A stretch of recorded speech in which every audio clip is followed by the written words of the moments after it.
그럼 이제 이 챕터 5번부터 어떤 내용들을 오피서들이 알고 있어야 되는지 알아보겠습니다. 이 사이어 검사 안에 많은 내용들이 있지만 제가 생각하기에 주니어 오피서가 알고 있어야 되어야 하는 내용들만 간단히 정리해서 알려드리니까 나머지 궁금한 게 있으시면 질문을 주시거나 아니면 스스로 공부해 보는 것도 좋을 것 같아요. 그럼 시작하겠습니다. 5.1, 5.2, 5.3은 건너뛰고요. 5.4부터 시작할게요. 챕터 5번 세이프티 매니지먼트 5.4 항목부터 보자면 이 검은색 글씨는 영어로 적어 놓은 거고 그 다음에 파란색 글씨는 이 영어로 적어 놓은 걸 해석해 놓은 거예요.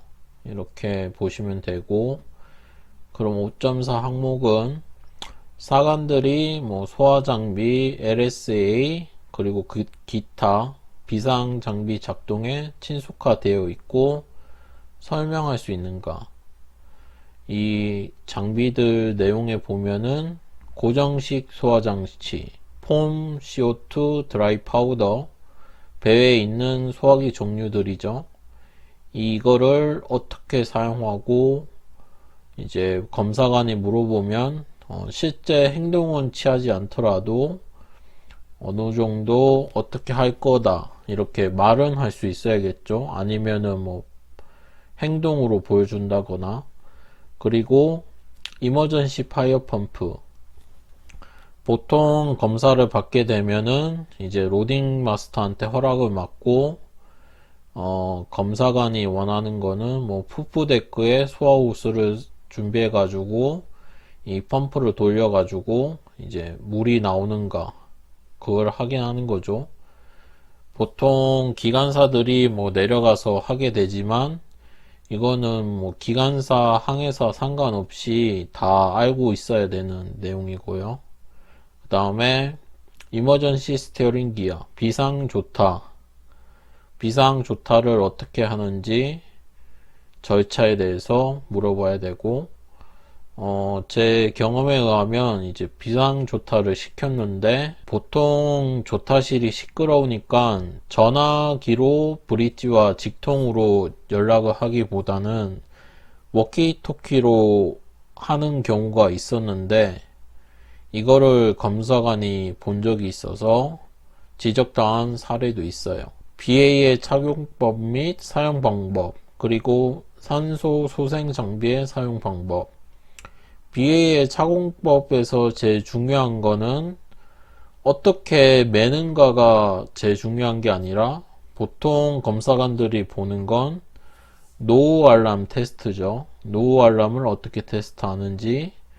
그 다음에 이제 산소 소생 장비는 안에 열어보면 뭐 장비가 여러 개 있는데 이거는 어떤 거에 사용을 하고 뭐 어떻게 사용을 해야 되고 기타 등등을 말해 줄 수 있어야 되죠. 5.5 항목 이제 선원이 작업복, 안전화, 눈과 귀 보호, 하네스, 그리고 케미컬 보호 장비 등 개인 보호 장비가 요건에 따라 준비되었고 착용되고 있는가. 이 내용은 PPE에 관한 내용인데 특정 작업에 따라서 선원이 착용해야 되는 장비가 정해져 있어요.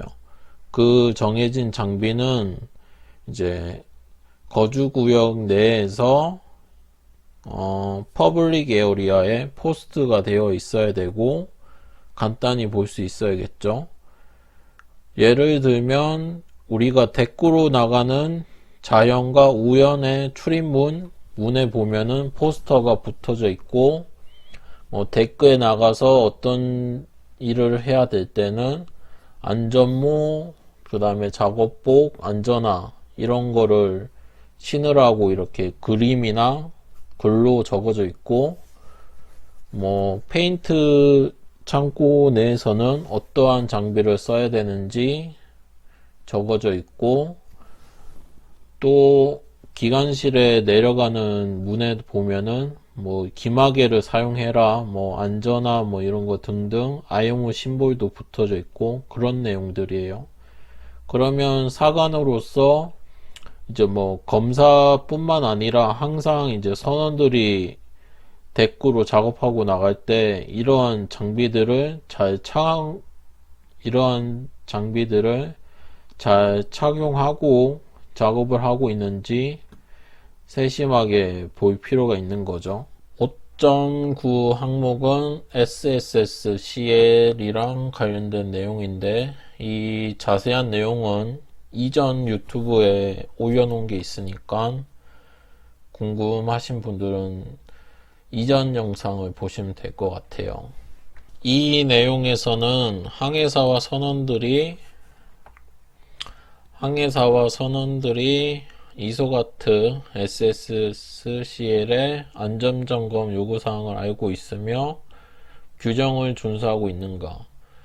여기서 말하는 규정은 이 아래에 나와 있는 규정인데 이 규정을 보기 전에 봐야 될 거는 육상 담당자가 주기적으로 재점검 및 서명하지 않은 경우라도 선박 측에서 재점검 및 서명을 올바르게 수행한 경우 선박에게 옵저베이션을 주면 안 된다. 이 내용은 해당 체크리스트 맨 뒷장에 보면 이제 배에서 체크하는 항목이 있고 그 마지막 장에 보면 육상 측에서 체크하는 항목이 있는데 그 육상 측에서 점검 및 서명을 하지 않은 경우라도 선박 측에서 이제 재점검 및 서명을 올바르게 하고 있으면 선박에게 옵저베이션을 주면 안 된다는 거죠. 간혹 가다 보면은 이제 검사관이 CCR로 오게 될 경우에 이제 일항사님들 다 그러신 건 아닌데 이 마지막 장에 이제 육상 측에서 점검을 안 해놨다고 그냥 뭐 티크 하다가 뭐 가라 사인을 해놓고 뭐 허둥지둥 되는 경우가 있는데 그러실 필요가 없는 거죠. 이 내용에 따르면 그러니까 요런 거 알고 있으면 좋을 것 같고요. 이제 또 있는 내용을 보면은 흡연 규정은 가스프리 되지 않은 화물창에 발라스팅, 불활성 가스로 퍼징할 때, 가스프리 할 때, 탱크 클링 할 때, 페트로늄 카고를 취급하는 경우에는 흡연 장소 선정은 명확한 기준에 만족하여야 된다. 흡연 장소도 아무데나 선정할 수 있는 게 아니고 흡연 구역은 거주구역 내만 장소로 제한되어야 하고 흡연 구역은 노상 갑판으로 직접적으로 열리는 현장 또는 문이 있어서는 안 된다. 그러니까 흡연 구역 다음에 바로 데크가 나오는 문이 나오면 안 된다는 거죠. 또 다음 흡연 장소에서는 사용 중일 때를 제외하고는 통로로 통하는 문을 다 닫아놔야 되고요. 접안되어 있는 동안이라도 작업을 하지 않고 접안만 되어 있는 경우에도 지정된 흡연 장소에만 흡연을 하여야 되고 그리고 이 선미층에서 정량화를 하게 되는 경우에도 매니폴드가 위치한 곳에 노천 갑하는 현장 또는 개구 문 또는 거주구역에서 흡연하지 않도록 특별한 주의를 해야 된다. 그리고 성냥 또는 고정식 그러니까 시가잭을 흡연 공간에 시가잭을 제공되어야 하고 이 탱커선에서 사용하는 성냥은 안전 타입이어야 하는데 안전 타입일지라도 갑판에서 석유가스가 잔존하는 곳에서 휴대되면 안 되고 일렉트로닉 시가레트죠. 우리가 흔히 말하는 전자담배는 일반 담배와 동일하게 취급을 하니까 흡연 구역 내에서만 피울 수 있는 거고 이동식 라이터와 기계식 라이터들은 모두 사용 금지. 잿더리도 그냥 잿더리를 쓰면 안 되고 셀프 익스팅기싱 타입 그 다음에 허니콤 타입 앤크로스 타입 배에 가면은 이제 검은색 튀어나와 있는 부분을 누르면 이렇게 판 같은 게 돌아가면서 담배가 떨어져 내리죠. 그런 타입을 말하는 거고, 다음 5.10 항목. 항구 내에서 모든 외부문, 현창 그리고 창문들은 닫혀져 있고 거주구역의 공기는 외부의 대기압보다 높게 유지되고 있는가. 모든 문들과 현창 그리고 유사한 현창들은 다음 작업이 실시되고 있는 동안에 반드시 닫혀 있어야 된다. 이 다음 작업들이란 이러한 작업들이 있고, 이 외부의 대기압보다 높게 유지되고 있는가, 이게 왜 중요하냐면 바람은 이제 기압이 높은 곳에서 낮은 곳으로 불게 되죠. 그 이치를 생각해 보면 내부의 대기압이 외부보다 높으니까 이 내부에 있는 공기만 외부로 빠져나가고 외부에 있는 공기는 안쪽으로 못 들어오는 거죠. 즉 이러이러한 증기가 발생해도 선내로 들어올 일이 없게 되니까 대기압보다 높게 유지하라는 거예요. 자, 그 내용이 여기에도 나오는데, 외부의 대기압보다 거주구역 실내 대기압이 항상 높게 하도록 에어컨 흡입기는 설정되어야 한다. 화장실과 주방의 통풍구도 대기압의 외부의 공기압보다 떨어지는 원인이 되므로 에어컨 시스템은 100% 재순환되도록 설정되어서는 안 된다. 여기 또 강조하고 있죠. 그리고 문들은 항구에서 일반적으로 잠겨 있지 않아야 하는데 보안 사항의 경우 외부로부터 체가되지 않은 접근을 막는 동시에 내부의 인원들이 탈출하는 수당을 보장하는 조치가 필요할 수 있다. 이 말은 보안 사항을 위해서 문을 걸어 잠갔는데 우리가 비상 탈출하는 경우에 이런 문을 걸어 잠궈서 탈출 못하게 하면 안 된다는 거죠. 다음 5.11 항목. 갑판상 그리고 창고 내 내부 구역의 모든 고박이 필요한 장비들을 적절하게 고박되었는가. 선박에 존재하는 모든 창고 내 물건들을 이제 움직이지 않도록 고박할 필요가 있는 거를 묻는 거죠. 여기 내용들을 보면 Lube oil and other oil in drum, 여기 이렇게만 적혀 있지만 제 경험상 드럼이 아니라도 모든 창고에서 고박 안 된 게 있으면 이 항목으로 지적사항을 주기도 하는 걸 봤어요.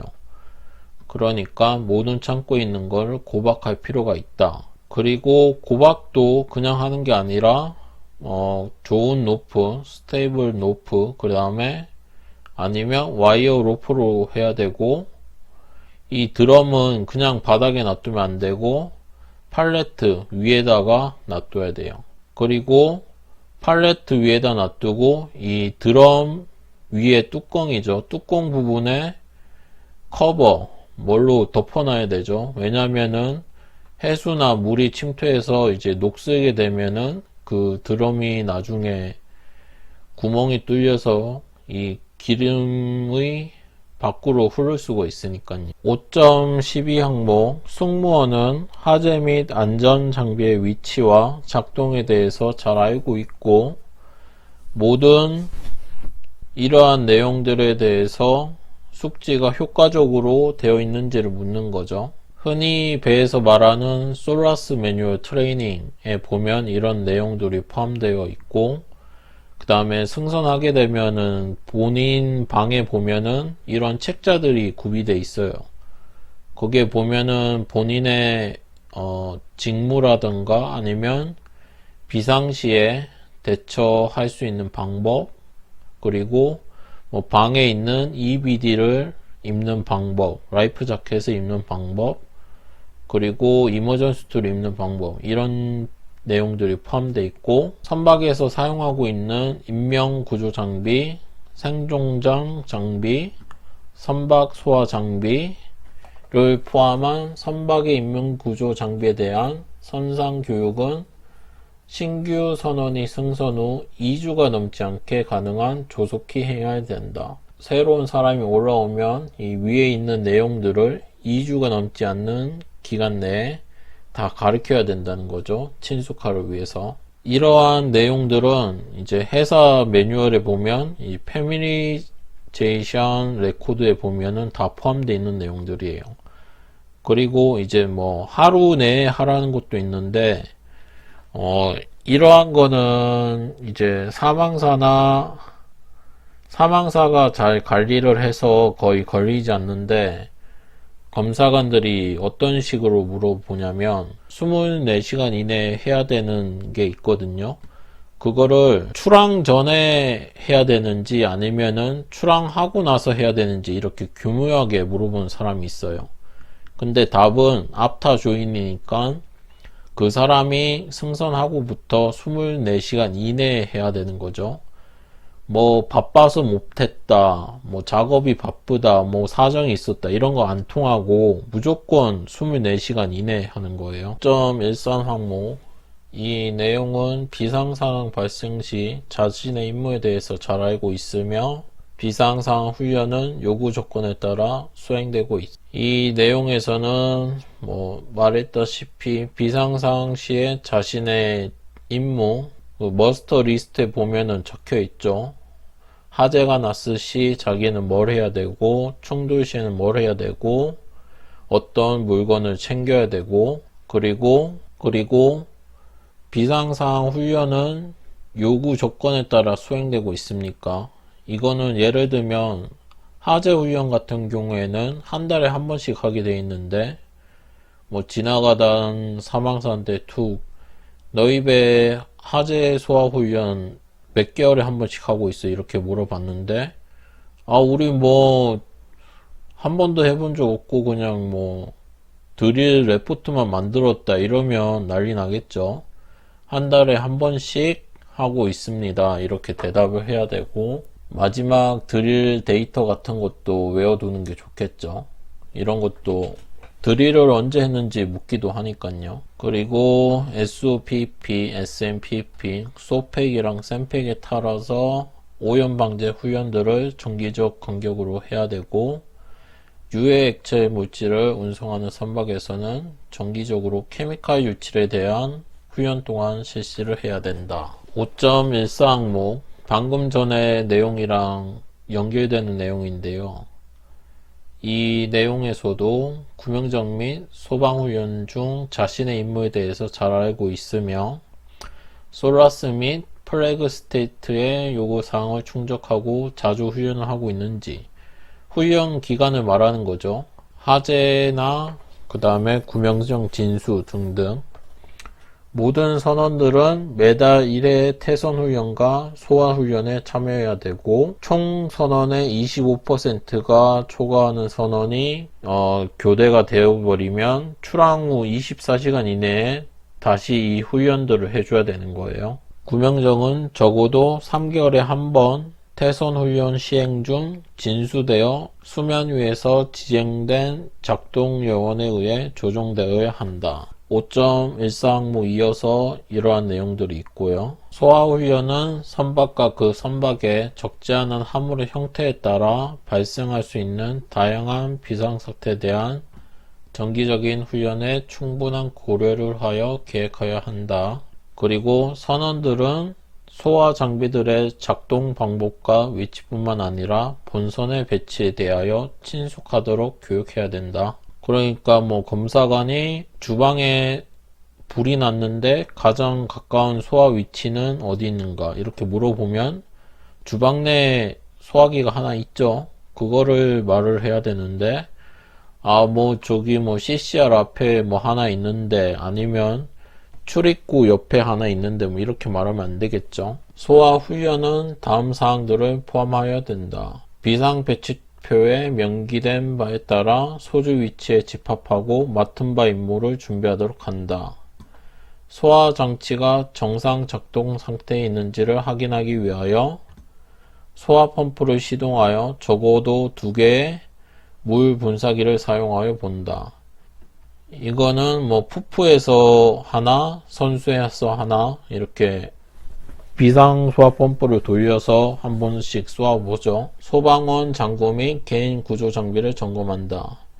이 파이어맨 아웃피트를 관리를 안 하다 보면은 고무가 떨어진다던가 아니면은 이 아웃핏에 이 외형이 은색으로 되어 있잖아요. 근데 이게 오래 두다 보면은 이 은색에 줄이 쩍쩍 가면서 떨어지는 경우가 있어요. 그런 것도 잘 봐줘야 되고, 그 다음에 이제 라이트나 이제 라이프 라인 이런 것도 불이 안 들어오거나 뭐 줄이 끊겨져 있다 이런 것도 안 되고, 비상시에 바로 신을 수 있도록 장화랑 바지랑 이렇게 연결 상태가 되어 있는지 그런 것도 중요하고요. 관련 통신 장비를 점검한다. 요새 보면은 이제 파이어 파이팅 온리라 해가지고 작업 중에는 이 통신 장비를 사용 못하게 되어 있죠. 분리가 되어 있고, 이 통신 장비 자체는 아예 스토어 안에 놔두고 작업 시에는 사용을 안 하고 있어요. 수밀문, 방화문, 방화댐퍼와 수밀문, 방화문, 방화댐퍼와 주요 통풍 장치의 흡입구와 배기구를 점검한다. 이거는 이제 화재가 났을 때 이러한 문들이 잘 잠기고 열려야 되는데 뭐 녹이 슬어서 안 열린다던가 안 잠긴다던가 이러면 안 되겠죠. 태선에 필요한 장치를 점검한다. 5.15 LSA 장비 사용에 대한 정기적인 훈련의 증거가 있고, 선언은 이러한 요구사항이 포함된 트레이닝 매뉴얼의 위치 및 내용을 숙지하고 있는가.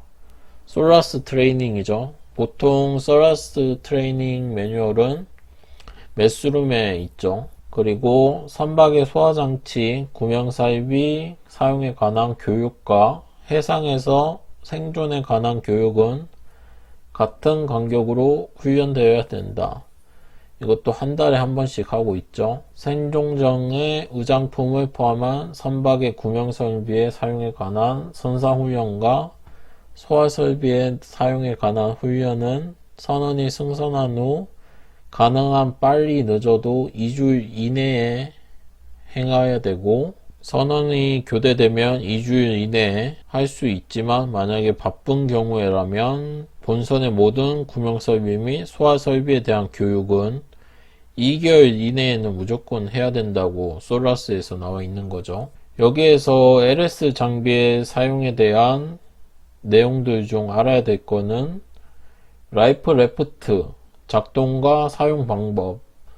라이프 레프트가 있는 곳에 가보면 스티커로 붙여져 있죠. 어떻게 하라고.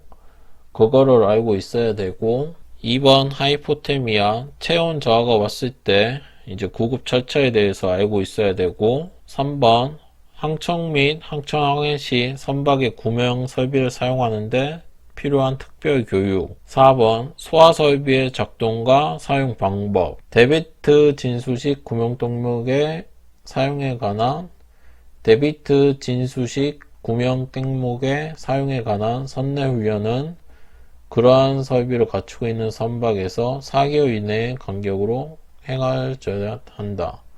데비트 진수식 보통 선박에는 거의 없죠. 5.16 항목 오피서들이 앵클로스 스페이스의 출입에 대한 요구사항들을 알고 있고, 그 요구사항들이 지켜지고 있는지를 묻는 거죠. 처음부터 보면은 밀폐구역의 정의는 다음의 특징을 가지는 곳이다. 출입문을 위한 계부가 제한된 곳, 충분하지 못한 한기. 3번 근로자가 지속적으로 점유하도록 설계되지 않은 곳. 이러이러한 장소가 다 앵클로스 스페이스에 포함되어야 되고, 이러한 구역들은 선박에서 리스트가 제작되어야 한다. 그래서 보면은 CCR이나 뭐 메스룸, 브릿지 이러한 구역들에 이베 앵클로스 스페이스 구역은 어디니까 출입 전에 뭐 어떻게 하라 이렇게 적혀 있죠. 이러한 밀폐구역 출입에 관련된 절차는 IMO 뭐 이러한 규정에 따라서 따르면 되고, 이소가트 챕터 10에도 있고, 출입 전에 모든 화물 탱크가 테스트, 그러니까 가스 검증기에 의해서 뭐 O2, H2S, HC, 톡식, CO2 등등이 확인이 되었고, 하나의 허가소로 작성될 수 있다. 즉 이 말은 멀티플 엔크로스 스페이스가 된다는 거죠. 그렇게 해도 각 구역별로 측정치를 기재하여야 한다. 예전에는 한 탱크당 한 개의 엔크로스 퍼미스를 만들었다면 요새는 멀티플 엔크로스 스페이스 퍼미트라고 해가지고 한 개의 체크리스트 내에 여러 가지의 탱크를 기입해서 작성할 수 있도록 나오고 있어요.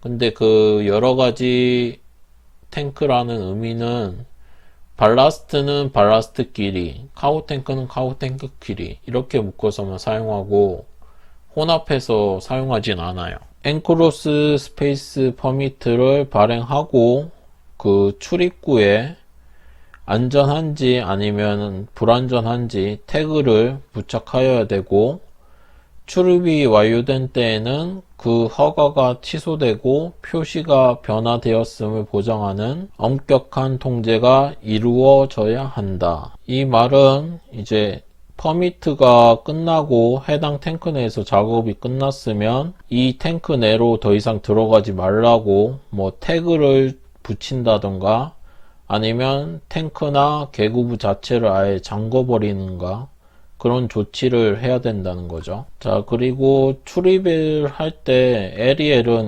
1% 이하가 되어야 하고, 이 엔크로스 스페이스의 작업 허가 시간은 하루인데, 이 하루라는 의미는 총 12시간을 넘지 않는 것이라고 되어 있죠.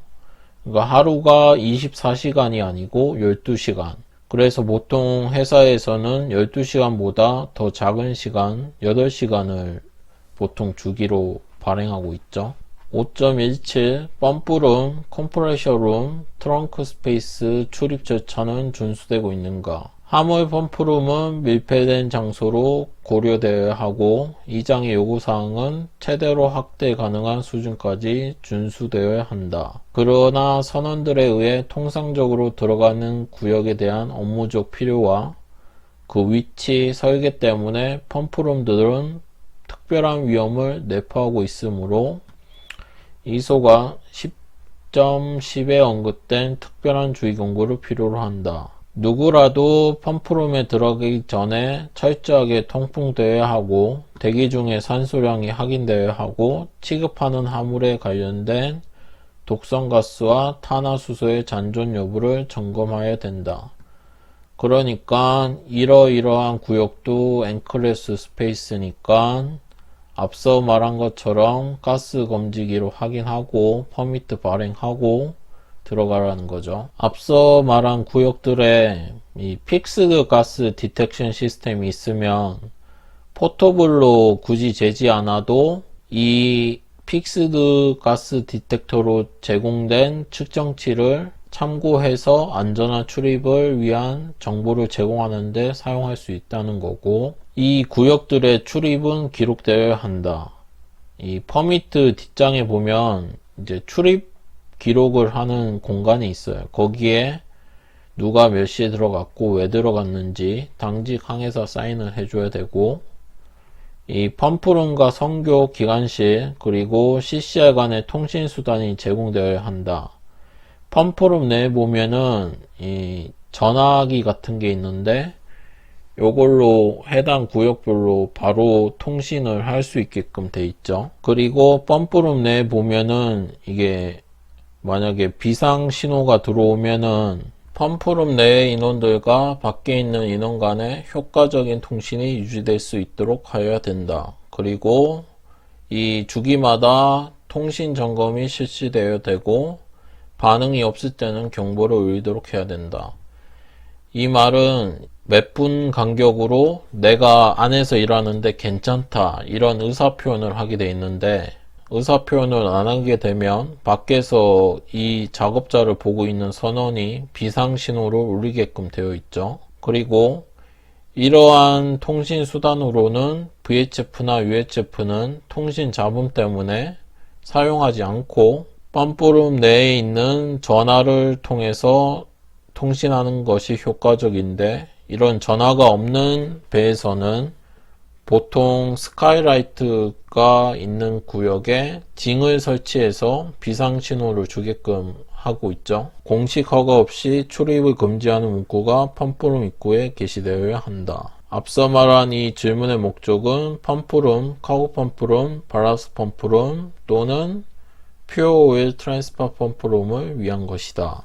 1.19 항목 펌프실의 소화 및 침수 댐퍼의 조작 방법이 작동에 대해 명확히 표시되어 있고 상태가 양호한가. 이거는 펌프룸 들어가는 입구 쪽에 보면은 이제 와이어 줄로 연결돼 가지고 사람이 직접 들어가지 않고도 외부에서 댐퍼를 작동해서 비상 상황 시에 쓸 수 있도록 하는 목적이죠. 대체적으로 통풍 장치는 바닥 또는 상부 고위 흡입관이 설치되며 그 댐퍼는 펌프실의 상부에서도 작동할 수 있다. 이 흡입의 목적은 빌지가 넘칠 때 팬이 작동되도록 하기 위함이다. 정상 작동 상태에서 차단막은 닫혀 있어야 된다. 이거에 관련한 내용은 이제 1항사가 보통 확인하는 내용이지만 주니어 오피서도 알고 있으면 좋은 내용이죠. 보통 펌프룸 제 밑바닥에 이 팬이랑 연결된 파이프라인이 설치되어 있는데 만약에 빌지가 넘쳐서 이 파이프라인을 흡입관을 막게 되면은 가스가 생겨도 이거를 외부로 배출을 못해요. 그렇기 때문에 뭐 지하 2층, 3층에 한두 개 정도의 댐퍼를 설치해서 빌지가 차도 이 댐퍼를 열면은 이 팬이 작동해서 가스를 다시 외부로 방출해서 통풍시키기 위한 목적이죠.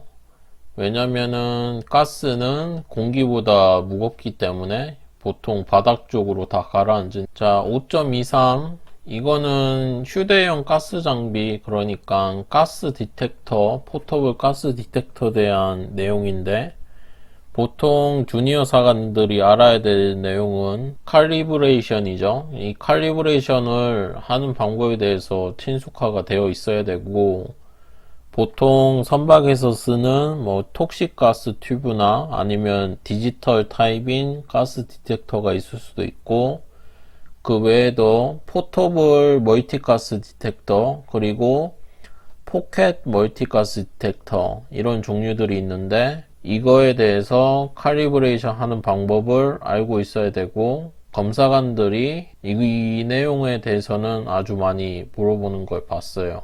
실제로 테스트를 해보면 가스 소모가 꽤 되기 때문에 저 같은 경우에는 이제 시뮬레이션만 하는 정도로 그쳤는데, 이렇게만 해도 이 검사관 대비해서 검사를 준비하는 데는 아무런 문제가 없으니까 항해 중이나 아니면 시간이 날 때 검지기를 한 번씩 만져보고 친숙화를 하는 게 좋을 것 같아요. 보통 1항사들이 교육해줘도 뭐 한 번 교육하고 나서 재교육이 없으니까 이제 잊어먹게 되는데, 그렇게 되지 않기 위해서 자주 반복적으로 테스트를 해보는 게 가장 좋은 방법 같고요. 그리고 다시 이어서 보면은 이 내용은 이제 N2 상태, 불활성 가스 상태에서 탄화수소, 하이드로카본을 체크하는 건데, 이 상태에서는 산소 농도가 낮기 때문에 일반 검지기로는 HC, 탄화수소가 검지가 안 돼요.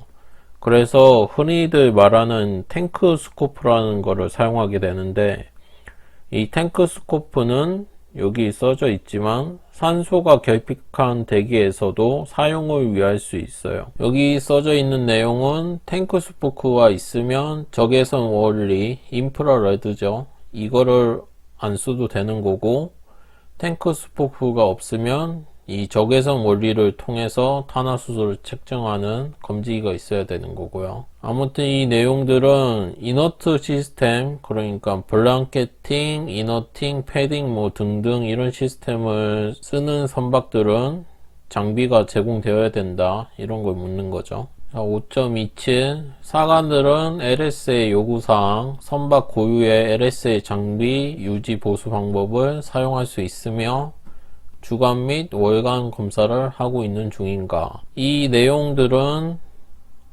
이렇게 검사를 하고 로그북에 기재하게끔 되어 있죠. 따로 LX의 북랩도 비치되어 있고요. LX의 북랩에 보면은 뭐 위클리, 먼슬리 해가지고 주기마다 어떤 검사를 해야 되고 그거를 검사한 사람의 사인 그리고 선장의 사인 뭐 이렇게 받게 되어 있죠. 그 다음에 이 내용들은 구명정과 구조정의 뭐 요구 조건들을 이렇게 쭉 써놓은 거고요. 이것도 5.27 이어서 뭐 프리폴 타입에 어떻게 해야 되고 라이프보트 런칭 관련된 거, 먼슬리 인스펙션, 그 다음에 북렛 점검표 지시서들 그리고 이러이러한 내용들을 검사해야 된다. 근데 뭐 이 중에 뭐 하나라도 안 돼 있다 이러면 5.27 항목에 대해서 불이행한 걸로 쳐서 옵저베이션에 걸리는 거겠죠. 5.39 사관들은 고정식 하재 감지기 및 경보 시스템을 테스트하기 위한 요구사항을 알고 있으며 시스템이 양호한 상태로 정기적으로 테스트되고 있는지를 묻는 거죠. 이 내용은 하재 검지기에 대한 내용인데 보통 하재 검지기는 스모크 타입이랑 열식이 있는데 스모크 타입 경우에는 스프레이에 유효기간이 있는 경우도 있어요. 그러니까 그런 유효기간이 지나지 않도록 관리를 해줘야 되고 이러한 장비들을 FFA 스토어에 잘 보관을 해둬야 되겠죠.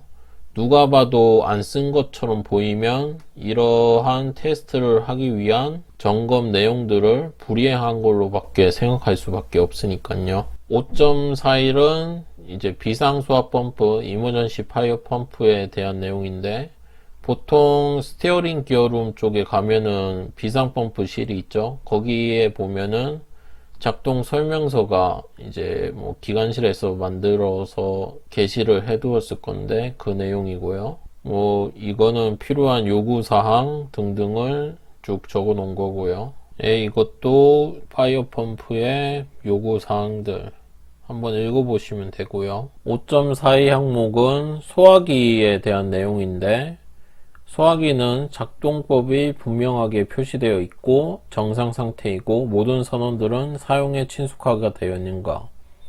친숙하는 보통 한 달에 한 번 뭐 LSA 훈련이나 FFA 훈련 그런 거 할 때 뭐 BA도 입어보고 이머전스트도 입어보고 라이프 자켓도 입어보고 소화기 뭐 EBD 등등 교육할 때 어떻게 쓰는지 친숙화 훈련을 하고 있죠. 그 다음에 소화기에 각각의 소화기에는 적어도 이 아래에 있는 내용들은 마킹이 되어 있어야 된다는 거예요. 그 내용들을 보자면 뭐 제조자, 성명, 하재 형태, ABCD 뭐 이렇게 나가죠. 그 다음에 소화제 양과 형식, 세부적인 승인, 재충장을 위한 사용서. 요거는 뭐 리필을 어떻게 해줄 건지, 제조년, 온도, 작동 온도 있겠죠. 너무 추운 데서는 사용 못할 수도 있고 뭐 너무 뜨거우면 사용 못할 수도 있고 그 다음에 압력 시험은 어떻게 했는지 어떠한 장소에서도 그곳에서 사용하는 휴대식 소화기들 중 한 개는 그 장소의 출입구 부근에 비치되어야 한다. 보통 소화기들 보면 이제 출입구 이제 나가는 곳에 설치가 되어 있는데 이거는 이런 조항 때문에 그런 거예요. 굳이 거기에 설치해 놓을 이유가 이 이유 때문이다. 소화기 에이전트 약제죠. 이 약제도 이런 규정 때문에 선박에 뭐 100%, 50% 이렇게 비치되어 있는 거니까 이 소화기를 관리하는 사람이라면 본선에 소화기가 몇 대 있는데 그거에 대해서 리필할 수 있는 퍼센테이지가 얼마인지도 이런 규정을 알고 준비를 해두는 게 낫겠죠. 그냥 뭐 전에 사람이 해둔 대로 뭐 있겠지 이런 게 아니라 손수 한 개씩 계산을 해서 정확히 개수가 몇 개 있는지 이런 걸 확인할 필요가 있는 거예요. 선내에서 잭충전 할 수 없는 소화기 뭐 예를 들면 CO2가 있겠죠. CO2는 선박에서 잭충전을 할 수 없으니까요.